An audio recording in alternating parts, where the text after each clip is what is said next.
Hello, I'm Kerry O'Shea Gorgone with Appfire, and this is the best project portfolio management show by Appfire.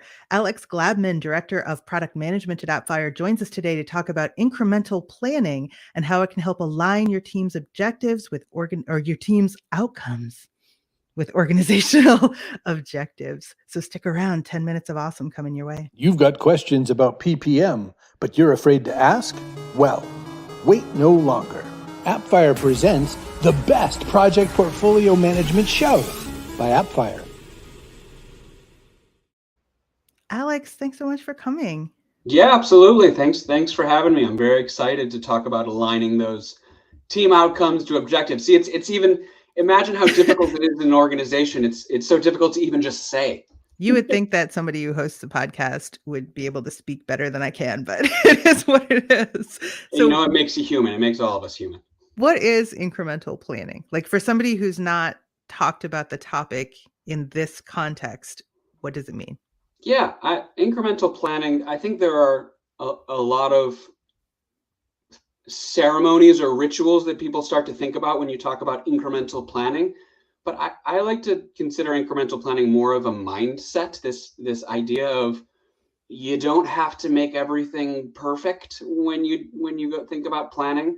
We as humans, we we like to have things really organized. We like to have things perfectly structured and set up, and we want to build this plan that we think for some reason we can follow to a T every single time, right? No matter what happens. Yeah, and that's really easy when the plan is, I'm going to go get groceries. Maybe not so easy groceries. Maybe the plan is, it's really easy when you say, maybe I'm gonna go run an errand or pick something up at the store. Right, but like an 18-month organization-wide project is a different situation. It's totally different. And the fact that sometimes we try to say, here's what we're going to be doing in month 9, week 2, day 3, hour 19, like that's crazy. That's crazy.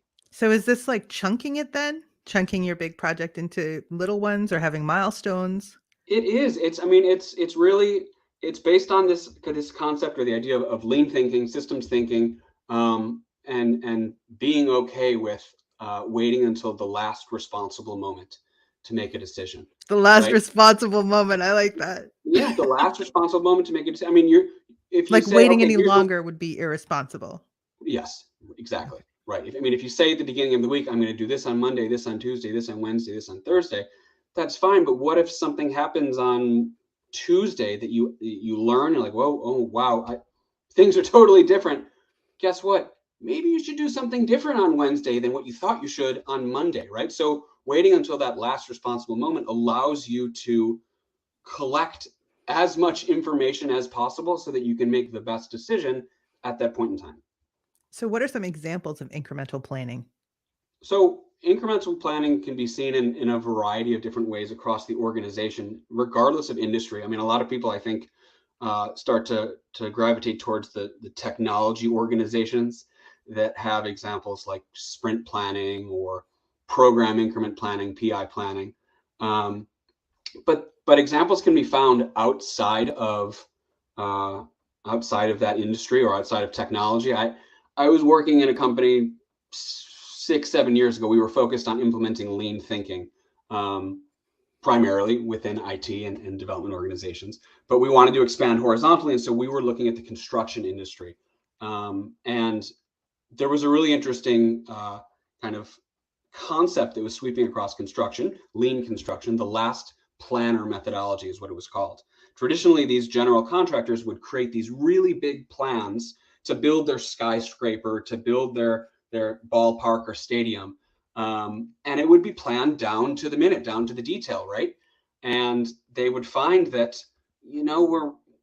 we've built this amazing, beautiful, wonderful plan, but it's really hard to kind of stick to that plan. Things get pushed back, delays happen. Permitting and weather and but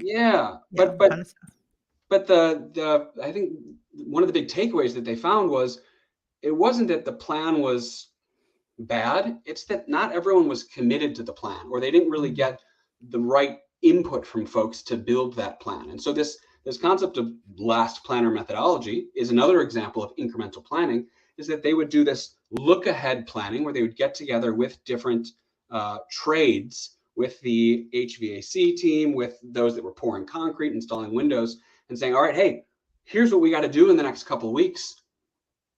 Let's plan it. Let's plan it down to the day, right? And let's only plan for the next couple of weeks, and then let's get back together in a couple of weeks and plan the next couple of weeks after that.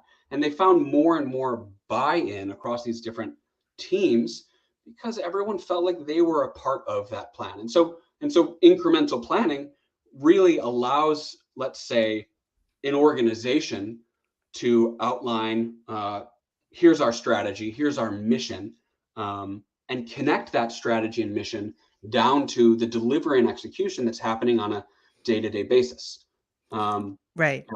Well, what I love about that is just the fact that in some larger organizations, you can have a lot of turnover among your project team if you've got stakeholders involved, that kind of stuff, especially if you're looking at one of those longer term projects. So this enables you to get the right people involved at every stage and replace the ones that leave. So you have kind of the right mix as you go along. Yeah, and what we're seeing across these different organizations, as organizations try to implement these concepts of agile or try to become more agile, organizations, they want to build these independent, high-functioning, stable teams that can continue to stay together.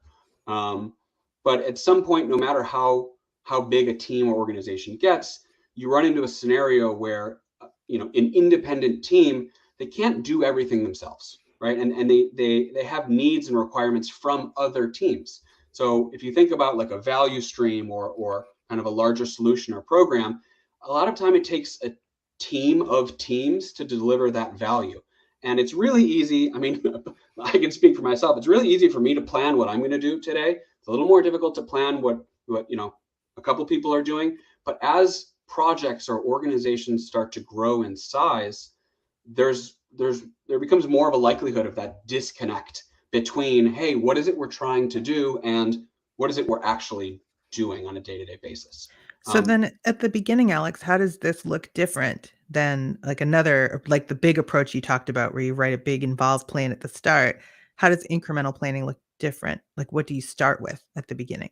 Yeah, it's more about starting with kind of like the vision, the strategy, the objectives. Where is it that we want to go? And from a high level perspective, what are the things that we need to do to get there? Right? It's like, Kerry, if I were going to ask you, okay, if you're planning a trip from where you live to California, maybe you'd plan, okay, I'm gonna drive to California. That's big picture what we're doing. And I want to stop at this destination and this destination. That's fine. But are you planning down to the day, like I'm going to switch from this lane to that lane? No. And how do you know that's okay? Well, because when you get to that point in time, when you get to like, all right, where am I going to stop for lunch, or where am I going to stay? Which hotel am I going to stay at?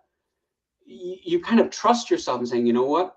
I'll cross that bridge when I get there. I'll figure that out when I need to. But I can't plan that now because maybe that won't work out. And it'll be a waste of effort of making that plan right now. So one thing, it's kind of like one step at a time then. Yeah. Basically, and especially in those big multifaceted projects. And what if something comes along that throws a big wrench in the works? Like how does this work better than a different, more traditional approach to project planning that wants that week by week schedule? Yeah, it's not what if or what happens when. It's more of, that's the purpose of this, right? Something is going to go wrong. Something else is going to come up. Priorities shift. Things outside of our control end up happening, believe it or not, whether that's within our organization, with one of our competitors, around the world. I think there are some pretty big examples of how something can happen that can really change the way that organizations think or what they're focused on or prioritized on. And breaking things down incrementally allows you to pivot more easily, right? It encourages everyone to get together at these set times and say, okay, well, are we still focusing on the right thing? Should we be shifting a little bit? Where if you weren't operating in this mindset or method of incremental planning. It's more of, okay, well, we set this plan at the beginning of the year and we're 6 months in. I guess we still have to stick to the plan or stick to that idea of where we're going. So incremental planning and breaking things down in terms of, what are our high level goals? How do we break that down into a roadmap? How do we break our roadmap down into deliverable epics that can be delivered across value streams, if you want to use that terminology? It allows you to say, all right, when we get together next, are we still doing the right thing? Does it need to shift? How can we change our approach to accommodate the changes that are happening around us? Incremental planning. Alex, thanks so much for stopping by. And everybody listening and watching, if you'd like more episodes of the best project portfolio management show, you can find them at